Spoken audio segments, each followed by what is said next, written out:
For those of you scared of Pennywise, let me introduce you to a horrifying, psychotic clown with extreme, grotesquely violent tendencies. His name is Art the Clown, and he is here to f*** up your Halloween. Please welcome Art the Clown! Hi everybody, Anthony here from Awesome Anthony Productions, and today I'm here to talk about what is easily the goriest, most disgusting film I've seen all year, Damien Leone's Terrifier 2. But before we get started, please make sure to subscribe and ring the bell so that you never miss any of my content. You can also find the links to my TikTok and my Instagram in the description below. Let's get into it. So, brief little synopsis for the first movie. It came out in 2016, so sorry for spoilers, I guess. Two girls leave a Halloween party, one goes into an abandoned building to pee. Smart decision, I know. And they end up stalked and brutally, and trust me, I'm not using the word brutally lightly, are murdered by Art the Clown, played by David Howard Thornton. Oh, and the only survivor from that night ends up horrifically attacking and mutilating a talk show host. But the movie ends with Art shooting himself just as the cops arrive, and resurrecting and coming back to life in front of a very confused mortician. So Terrifier 2 picks up right where that first one left off. Art killing that mortician in an incredibly disgusting way, and making his way to a new town to start a new wave of murders and terrorize a family, including older sister Serena, played by Lauren Lavera, who is also the best actor in this damn film, her younger brother Jonathan, played by Elliot Fulham, and her incredibly emotionally abusive mom that does nothing but scream through this entire movie, Barbara, played by Sarah Voigt. There's also Sienna's friends Allie, played by Casey Hartnett, and Brooke, played by Kaylee Hyman. I'm sorry, I'm 12. You horror fans may also recognize a name in this cast that's full of mostly unrecognizable people. Felissa Rose from Sleepaway Camp. But don't get excited about me saying that. She has barely a cameo, if you want to call it that, and she literally just yells at some kids through it. The original Terrifier had a very low budget but knew exactly what it was and what it was aspiring to be. A low-budget splatterfest that wanted to bring some of the nastiest, goriest, and most mean-spirited kills ever to the big screen. Those kills are effective. David Howard Thornton gives very sinister and actually kind of funny performance as Art the Clown. And the film is a tight 90 minutes, which is for the best because, frankly, the writing and acting are complete shit. And they really just get in the way of the fun stuff of the movie, which is the kills. Not that I revel in that kind of stuff. Torture porn isn't really my thing. Terrifier 2 is more of the same, which could be a good thing or a bad thing, depending on what you're into.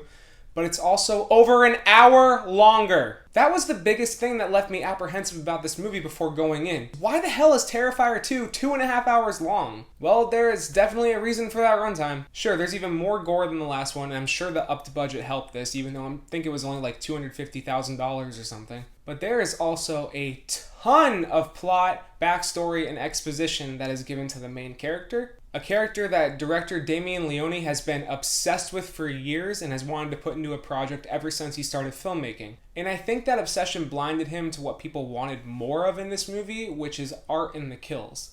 No one came out of that first movie thinking, wow, that was great. That cast made it so believable. No, we came out of it thinking, man, art and those practical effects are amazing, but the cast and writing suck. But since Leone loves his original character so much, he refuses to cut out anything from her scenes or plot, and every single one of these scenes drags on and goes on way too long. You could easily get an editor in there and have them make a ton of cuts, cut this down to an hour and a half like that first movie.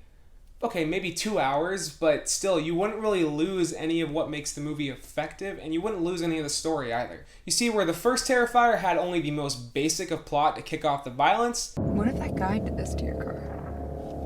What guy? The clown? This one kicks off with violence and then overindulges in a plot that just doesn't make any sense. A plot revolving around Jonathan and Sienna's dead dad and some kind of angel costume and a magical sword. As I said, it doesn't make any sense, and the exposition and dialogue behind those scenes is just agonizing to get through. Like I said earlier, I'm not someone that revels in torture porn movies, and even then I was still sitting there bored out of my mind just waiting for Art to show up and just kill somebody already. Well, speaking of that, I know I just said I don't revel in torture porn, and that's the third time I've now said it in this video, but that just means that I don't enjoy it. Not that I'm squeamish. I've long been desensitized to gore at this point, and I think I can thank my disturbing movie phase in college for that.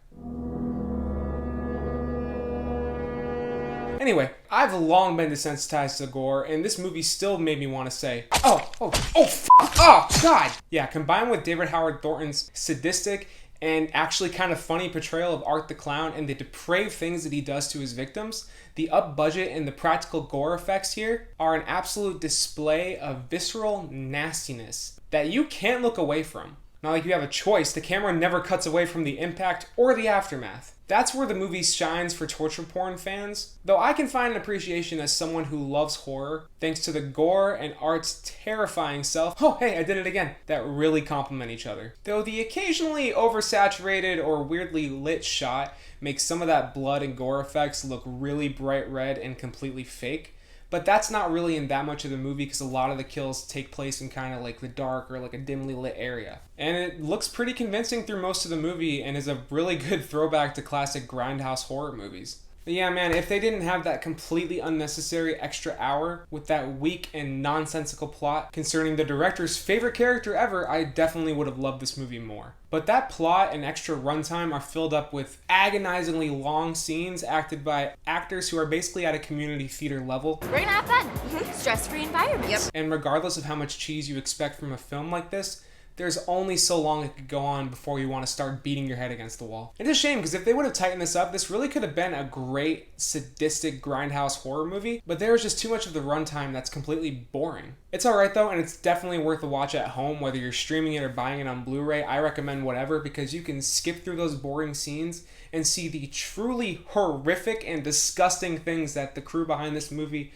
came up with for Art to do, because this movie really shines when it's getting nasty. Oh, and Art has a little friend in this, and she is legitimately terrifying. Oh, hey, I did it one more time! And that's my review of Terrifier 2. Hey, nice rhyme. Another addition to the month of Spooktober!